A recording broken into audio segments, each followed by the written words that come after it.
Welcome to Let's Talk Common Sense with me, Mike Omoniyi. Now we are back, and it's episode 5, isn't it? But before we get into anything, I just want stop stuttering, Mike. It's annoying, isn't it? It's just stuttering way too much. But before we get started, I just want to encourage you to subscribe. Right.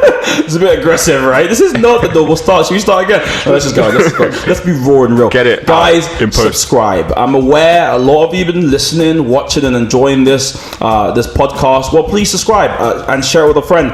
Leave a comment. What we want to do is really engage with our community of listeners. So please drop a comment. Let us know what you think. If you hate me, then let me know. And if you love me equally, let me know. And I promise I will respond to you. Now, we've got a special episode today. It's actually going to be about the Christchurch shootings, which I'll explain a bit about. But before we get there, let's talk a bit about the headlines. And the big story this week really is about Brexit, which again had 3 votes in the House.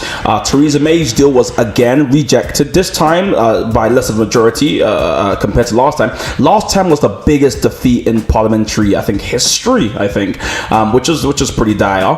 And this time her deal was again rejected. MPs also voted about taking a no deal scenario off the table. They voted majority in favor of that, so MPs do not want a no deal.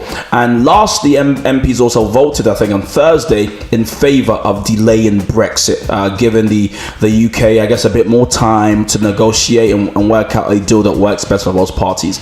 And of course, as I said at the start, we're going to talk about the Christchurch shootings. Just yesterday, a man by the name of Brenton, in fact, should we say his name? I think we shouldn't. A shooter, a far right wing, as described by the New Zealand Prime Minister, shooter, male, he was 28 years old, open gunfire at a mosque in New Zealand in Christchurch, killing, I think the count right now is 49 people. We're going to talk about what happened, what it means, what we can learn from the situation, but also how we best heal and grieve moving forward. But first, of course, I want to give my thoughts on something, and it will be no surprise to you that it's about how we deal with issues like the shootings yesterday. Now, shootings are something that unfortunately have become commonplace in our kind of society.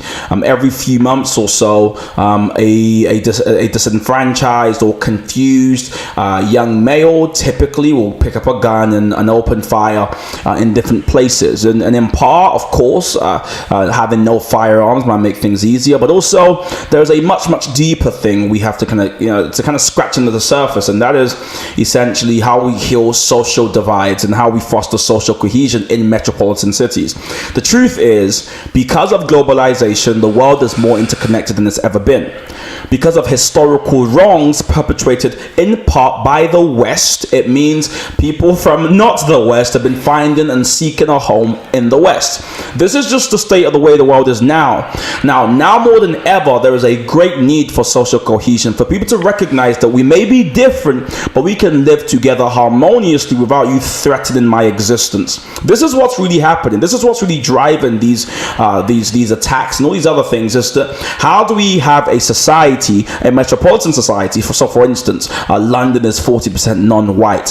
How do we have London as a hub where different people respect each other's differences, whether it be religious, it be cultural, or it be ethnic, but at the same time recognize that the whole strength and power of London is that it's super diverse. I think there hasn't been much said about social cohesion, but I think across the world is something that I think is not very good right now, in part because of leaders who seek to divide us, quite frankly, but also because we're not talking about it enough. We kind of sit in our enclaves and we sit in our small little bubbles, and no one steps out. And I guess in the myriad of all the kind of arguments going out there, one thing I would love to put out is it would be amazing if we, as nominal members of the population, sought to reach out our hand to other people who may be of different faiths, different religions, different thoughts and beliefs to us, and seek to understand something. Essentially, I'm saying leave your echo chamber and try and step out. But before that, I'm joined by a great guest, Muhammed. Now, why are you here, Muhammed? Who are you, and what should people know about you? So my name is Muhammed. I've been a member of the Common Sense Network for almost a year now. Over a year now. Over a year now. Congratulations. I should have a little soundboard.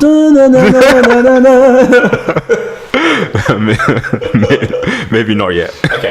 The budget won't allow it, right? Say it again? The budget won't allow it. Yeah, that's why I'm here. So I am the sole member of the TCS fundraising department at the moment. Great department. Department of One. I'm also a student of law at the University of Manchester, and I work as a teacher on the side. Okay, that's a lot of different things. So what does your role in fundraising entail? So speaking to people who might have an interest in what we do and getting them to support what we do, mainly financially, but not exclusively financially. Okay. And what are your thoughts on I guess, Brexit? Let's start with Brexit and let's kind of give updates on that. So, like I said, there were 3 votes this week, all of which, were to different, I guess had different severities in terms of how things are going. But I guess, one of the most interesting thing is Theresa May's deal was again rejected. Yes. So as an onlooker who's watching this, what does that make you think? So I think as a fairly busy person, I think I can speak for people who might not be so clued into politics because they're working or they're studying and something like that. This week has been very, very confusing. So from what I understand is that Parliament has decided that Theresa May's deal is not good enough, that we want a relationship with the EU, but we don't quite know what relationship we want. We're going to delay Brexit, despite the fact that means basically putting the power into the EU's hands now. For it gives them like a more strong negotiating platform, basically. Absolutely. So it doesn't really sound like they know what they want. Well, I think one thing you're absolutely right about, it is very confusing. And I think anybody, even EU experts, would be forgiven, for this week of all weeks, just for being totally confused. I spent 2 days in Parliament this week. Right. And, whilst there were people kind of cheering and campaigning for lots of different things, what there was also, that doesn't make sense. What also was there, what I also saw was a flurry of reporters and news people who I spoke to and asked them, what's your take on what's going on? And everyone's just totally confused, especially because we've had 2 years. Right.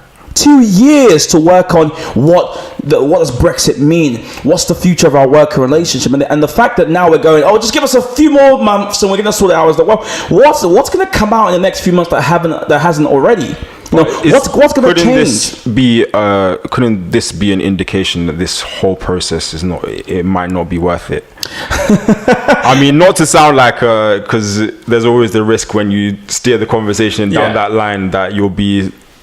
People will say that you're against democracy. The will of the people. People also voted against Corbyn's amendment, which is this notion of having a second referendum. So that's off the table also. Quite resoundingly as well, right? Well, I wouldn't say resoundingly. I think he lost by a couple of votes. I'm sure it was a couple, or maybe I have my numbers wrong. But the idea is that initially she lost her deal by quite a big number. I thought the majority, but as we said, it was a seismic majority. And now more people are kind of jumping over the line. So it is the case that she's kicking the can down the road. This is technically the fourth vote we've had. So technically, on her deal, this deal is now the vote against her deal is now the 3rd greatest parliamentary upset ever. So it's not like she's racking up the stats, Mrs. May. But the idea, but the point I'm trying to make is she simply kicking the can down the road, hoping to get more and more MPs over the line? Because quite frankly, the instability is doing a lot to the UK's economy. It's hurting businesses.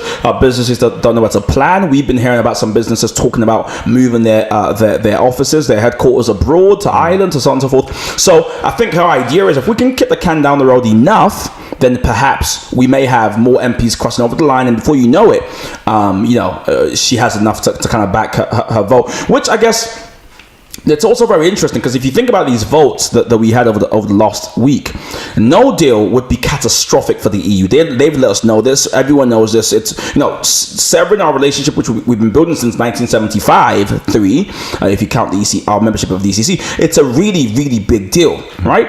However, MPs just voted against a no deal, which means taking the no deal off the table as a bargaining chip. As such, our strongest hand no longer exists. Which makes me think, well, what incentive does the EU have to give us a good deal, especially when they're trying to stop other, neo-right or far-right movements in other countries from kind of hijacking their political process and seeking to get them out as well? I think so. One of the MEPs, I can't remember his first name, but he's called Mr. Verhofstadt. Okay, great pronunciation, by the way. He was saying something along the lines of it. The reason why it's catastrophic and the reason why the EU really don't want no deal is when the UK leaves eventually, the UK will be the EU's greatest trading partner. Pretty much, yeah. So that hasn't changed, right? Absolutely. So in terms of where we are, they still need us. So I don't think it's that great of a difference for them, right? Well, we'll see. But I guess one thing we can definitely say is stay up to date with everything. Yeah. And of course, we have events coming up in the Commentators Network where you can essentially find out a bit more.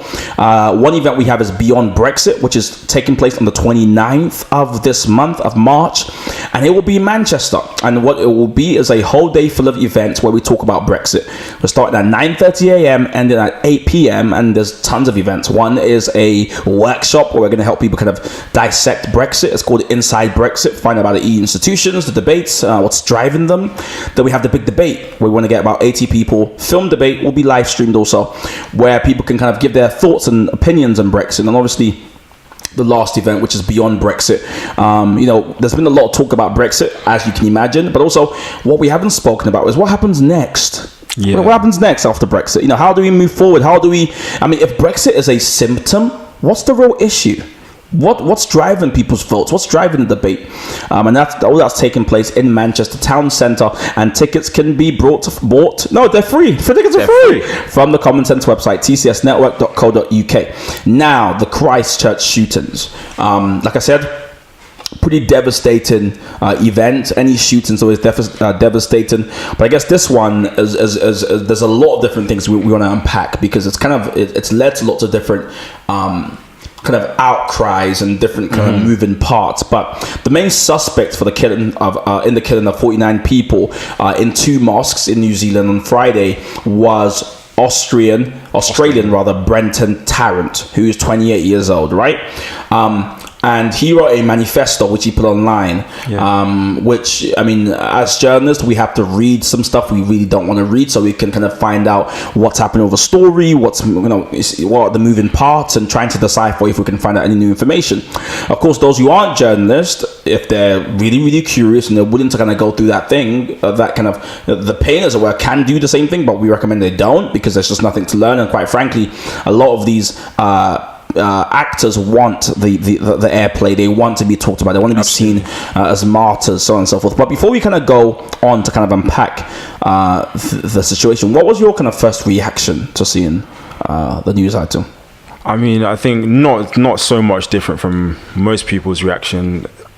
It's when really, really terrible acts of violence occur, it's so difficult to manage, obviously, the clear immediate pain of people losing their life and then their loved ones who've lost people, with the fact that you don't really know why this person did this. Such an atrocious thing to do, and in the beginning there's no real obvious understanding of why a person would completely just ruin the lives of loads and loads of different people. If we can segue quickly from Brexit, because I think it's actually an interesting place to start from.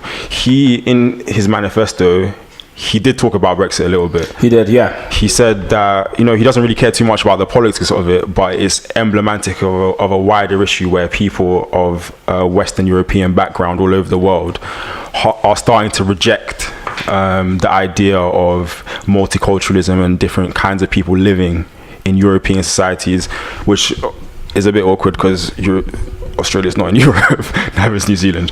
But I guess I get what he's saying, but it's a bit cheeky. It's a bit cheeky when your granddad was a migrant. Yeah. But that to the side, I think he does reflect, unfortunately, kind of like a growing sentiment of this whole multiculturalism thing doesn't work. Yeah, and I guess one thing that's quite interesting, which I would love to get your take on, is like pretty much instantaneously rather, the Australian Prime Minister Scott Morrison referred to him as an extremist, right-wing, violent terrorist. Yes. Is he a right-wing violent terrorist? I mean, or is that just him? I mean, I feel like some people's reaction was a little bit suspect. The way that they were very quick to jump on this one, I think. There's a lot of slang there. I know. So, for example, this Scott Morrison, and to be fair, these are only kind of like back channel accusations against Scott Morrison, but it was reported in The Guardian that about 10 years ago, this Scott Morrison character, who is now the Prime Minister of Australia, when he was in the cabinet, he suggested that the Conservatives should use the Australians' dislike of assimilation and multiculturalism as like a political flashpoint to get votes. It seems a bit rich now that, you know, I think people should just, as much as it sounds terrible to say, but stay on topic. But what I want to ask you is, like I said, is he a right-wing violent terrorist, do you think? Or do you think that he's been too quick to politicize this? Is this a political issue? I mean, of course it's political. Yeah, but I think that's left-wing and right-wing. That's my point. I think people, rather than seeing where... Because some people can see their ideology obviously in this guy, so they're quick to distance him. I think that's the reason why these kind of reactions came about so quickly. In terms of whether he himself was a right-wing actor, if you read his manifesto, there's really nowhere to really confine him in the political spectrum. Because he mentions lots of different things. Yeah. Now he's an eco-fascist. What's that? Yeah. I mean, I remember taking a look at it, and it's a kind of a wheel, isn't there? Of different things he is, and I struggle to kind of, as you said, place him somewhere. But what I'm interested in finding out is obviously you work in a mosque, like you teach in a mosque, and you work with yourself. And this was. I mean, I don't think the mosque invited anything. This is just a random attack, a capricious attack on the mosque. So it could have been any mosque. It could be the one that you're teaching at. And when you think about that, what does that make you feel? I mean, you know, this was at Friday prayers. So this guy, he'd planned it to coincide with what would cause the maximum amount of damage. This is when people, for a Muslim, a practicing Muslim, this is the most normal thing in the world. You go Friday prayers, you pray, and it's a good opportunity to meet other people in the community. It's a thing that happens every single week. Those people would have had absolutely no idea that was going to be the last thing that they do. So you know, it must be, it's a similar kind of feeling when these kind of terrorist attacks happen, the Islamist ones that happen, you know, people at rock concerts or when they're eating out. Just it definitely creates a sense of vulnerability that, you know, at any moment some person who doesn't know you but thinks that they know enough about you to determine that you're an evil person can take your life. Yeah, I mean, I agree with that. It is horrendous, and you can tell he planned it, he calculated it. It was something that came from a deep place. And the manifesto, which we're talking about, it's quite interesting because it's a very long document of him kind of saying, I think he said that if he ever died, he wanted it to be very clear to people why he was doing what he was doing. And he went at length, spoke about what why he did what he did, what he believes about the world, what he wants for the world, and he spoke about nationalism a lot. And he kind of spoke about certain people who had inspired him or at least radicalized him, which is very interesting. Which kind of leads me to an interesting. I mean, before we even get there, I kind of want to go to an article somebody Ellie, one of our journalists, wrote at the TCS Network, and you can read that article at tcsnetwork.co.uk. She spoke about, you know, kind of the desensitization, if you like, which happens in part because of video games and kind of things that we watch. Has this become too commonplace? Has, you know, people being shot, people being killed, have they become too normal such that, you know, people watch some really graphic videos of this kind of event unfazed, unmoved, kind of like, it's what happds. I mean, what's to blame for that, do you think? I mean, it does depend though. I think on this particular issue, so I think a lot of times any kind of act of mass violence like this is difficult for some people to see. I think some people might have a bit of a tougher skin to it, but for example, for me, this particular issue has been a very emotional one to deal with for the reasons that you said. You know, you can see yourself in the same positions as those people. That I'm in the mosque every single day. And for a lot of those people, apart from the geographical location, they weren't probably living much different lives to me. So I think it's one of those. It gets a little bit easier to empathize when it's somebody who's is in your position, right? Where I don't know too much about the actual desensitization of the video itself. I think for some people it's difficult to watch. I couldn't watch it myself. There was a girl on my social media who'd actually posted it on her Instagram story, and I saw about a second of it before saying I can't watch this. So I think they are very graphic images, and for those who haven't seen it, I'll spare you kind of the details, but essentially it features him recording himself shooting people, quite frankly, and he does it, and it's kind of done to look like first shooter games, which is where you see kind of like the firearm, that's what you see, and then you just see him shooting. So it's very, very vile. And I guess one thing he said in his manifesto, he spoke about how Spyro the Dragon taught him ethno-nationalism, and that Fortnite taught him how to be a killer. Now it's ridiculous, isn't it? But I guess more importantly, to kind of take the conversation away from him, is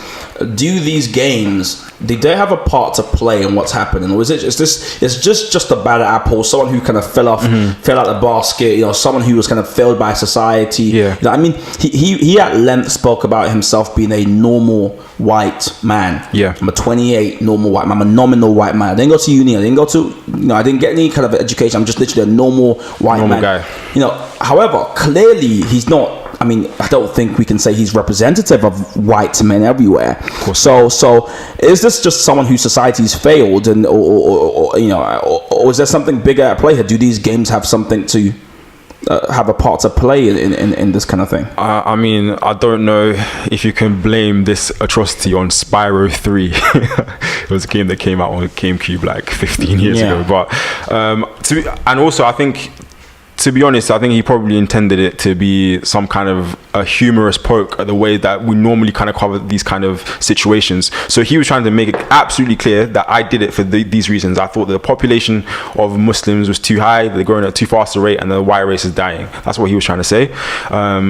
But he didn't want people to kind of say, to kind of counter and say that this guy was mentally ill, or it was the video games that did this to this guy. So I think he was actually trying to steer the conversation away from where you're trying to bring it to, that some of the more graphic games, and Fortnite and Spyro the Dragon aren't graphic games. I know, but I mean, they do feature you killing people. I mean, obviously, like, we grew up with these things. I'm a gamer. I love playing games. I play Fortnite a lot. So like pressing a button, seeing someone die, albeit an avatar online, it's absolutely normal to me. I mean, I know some people, when they watched it the first time, especially very early when there wasn't much context to the videos, because the video was getting shared a lot before the actual details of the shooting came out. A lot of people thought it was fake. They thought it was some. I mean, it genuinely looks like a game. And this is one of the kind of scariest things. Because we've seen so many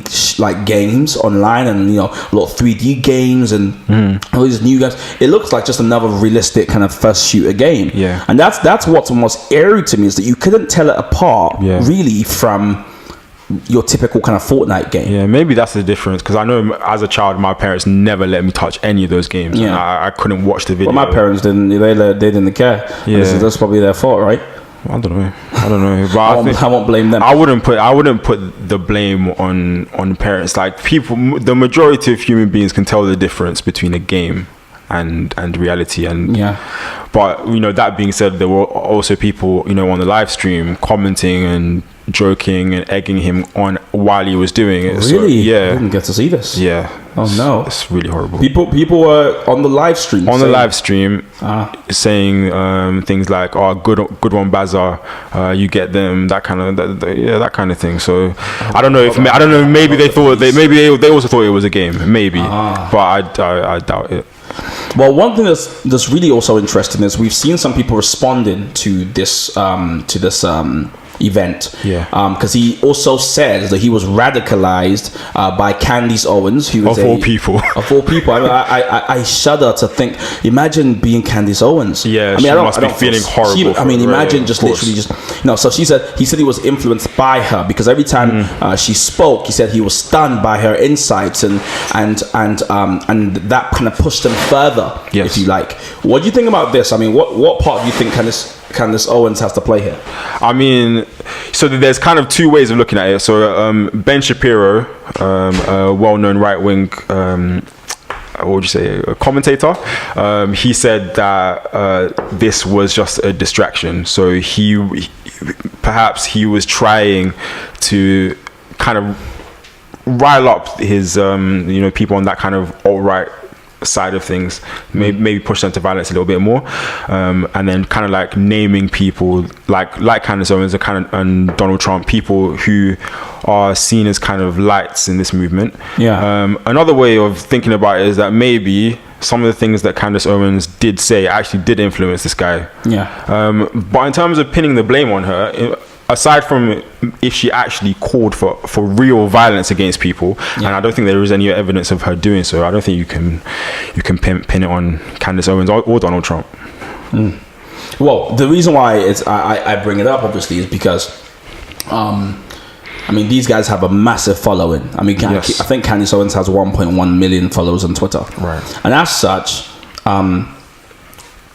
a lot of people listen to them speak, right? Yes. Some are very intelligent and can kind of decipher the kind of garbage from the joke, and then being kind of the vitriol from the hyperbole, and they have that kind of they have that ability.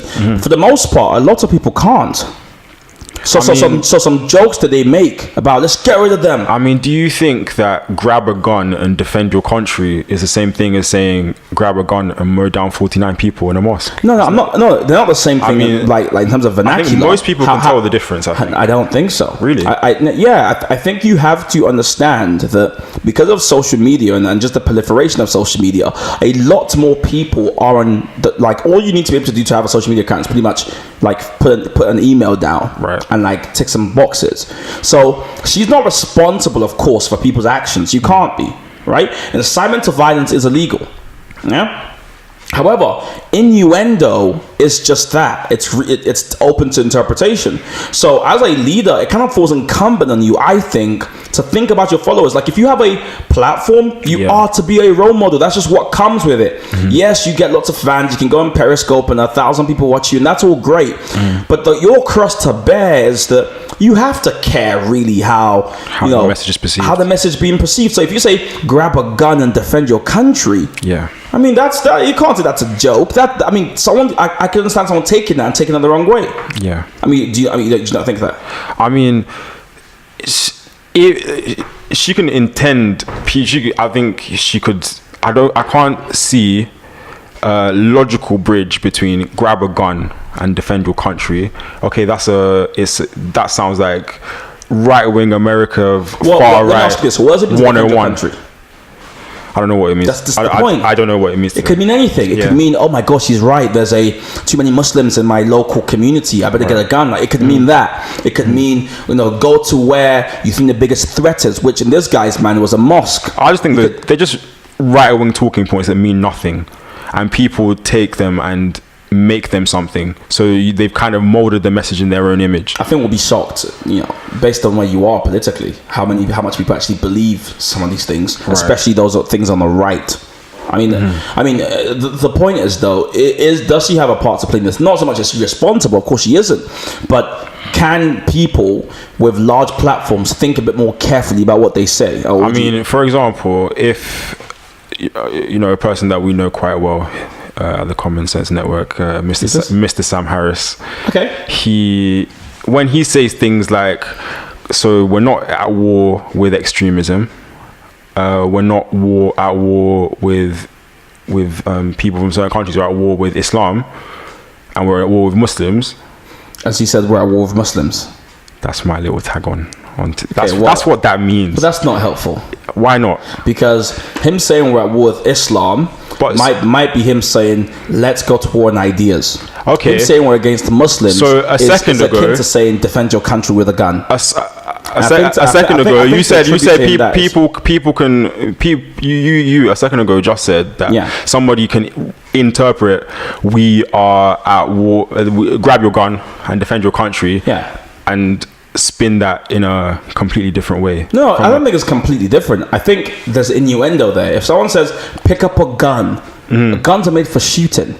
So you say pick up a gun and defend your country. Islam is an idea that rests in people's people's minds. Like it's not. But Islam. You can't. It's kind of difficult to separate the idea from the person, especially an idea as deeply rooted as somebody's religion. I think it's pretty easy because Islam, like Muslims, don't all agree on everything. Yeah, of course, that's true. Because it's a set of ideas, and there's some that people cling onto hardly, some that people don't pick up at all. Like the Muslim world is a very vast world with lots of differences. We know that, right? So on that front, he may be saying, okay, Sharia, a very particular, aspect, or at least some people want us to believe. Yes, but that's the thing. He's being irresponsible with his language, and I think, in a way, slightly intentionally, because he knows if he says certain things, a group of people will jump on his bandwagon. So Sam Harris for a long time was just a person who just talked about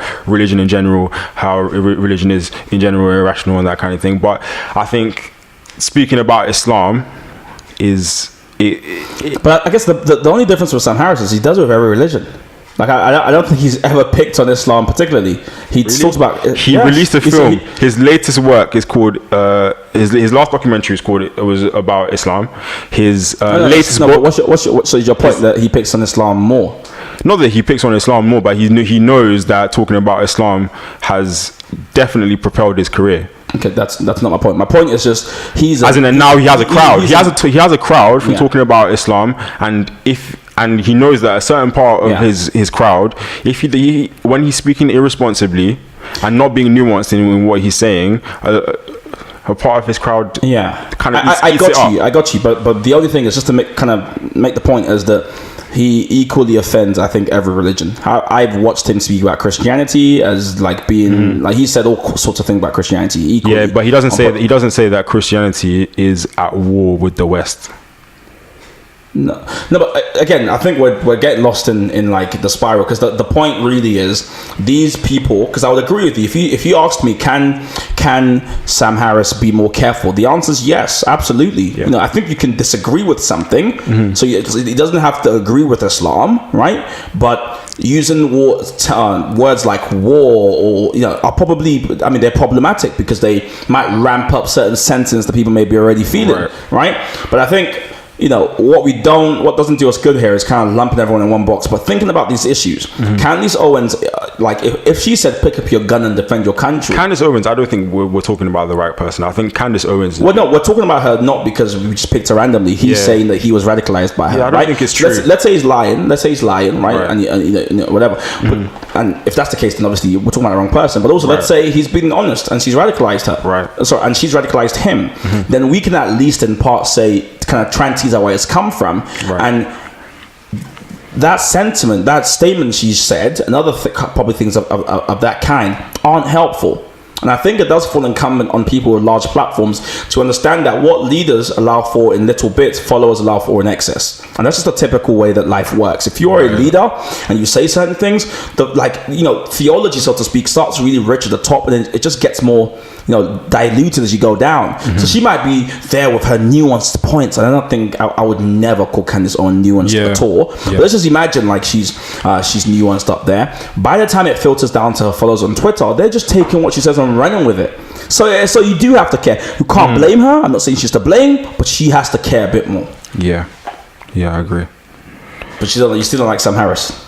It's not that I don't like Sam Harris. There's a lot of things that I like about him. So he's a meditator. He talks about meditation a lot. That's something I'm all for. I love how you slipped meditation somehow.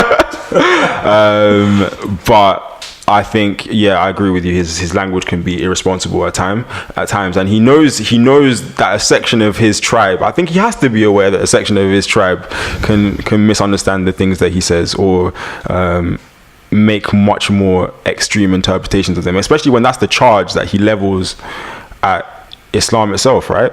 Yeah. I agree.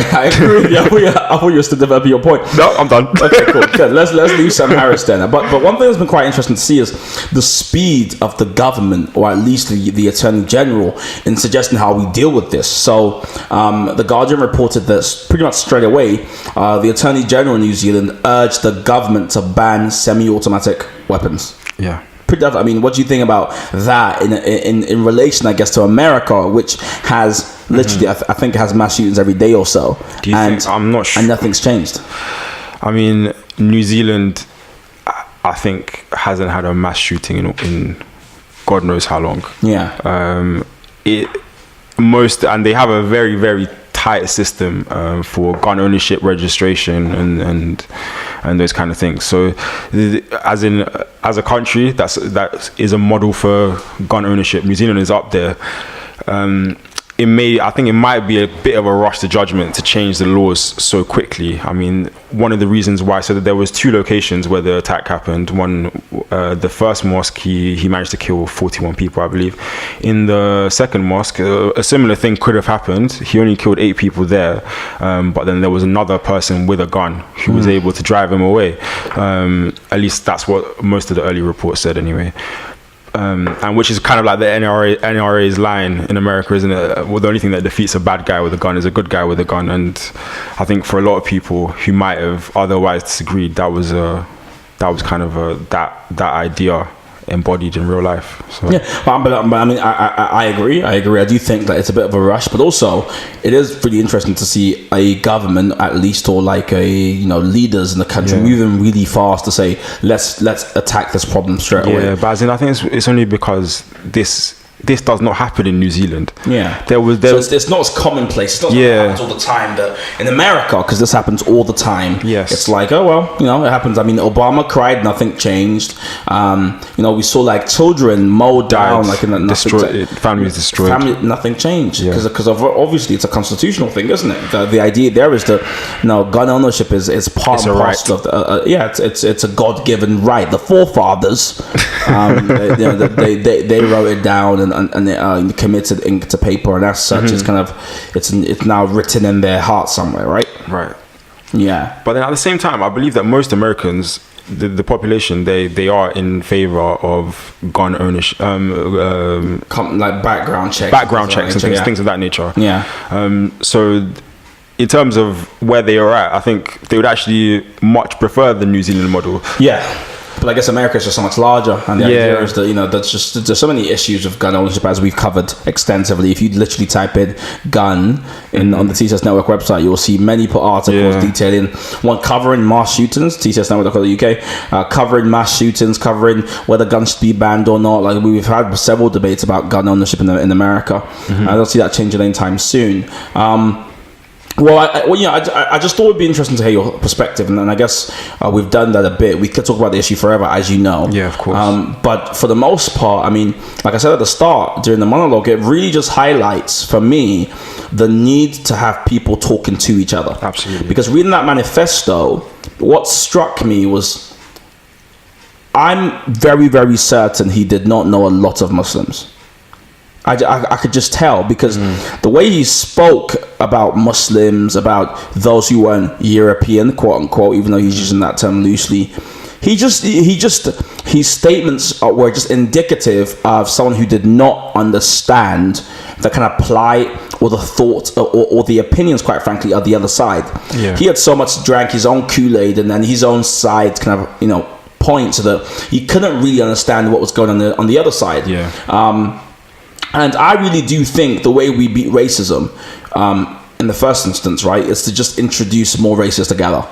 Because once you start becoming aware of other people's lived experiences and shared humanity, things change. That was exactly what he said was the problem. Yeah. That there's too many people mixing.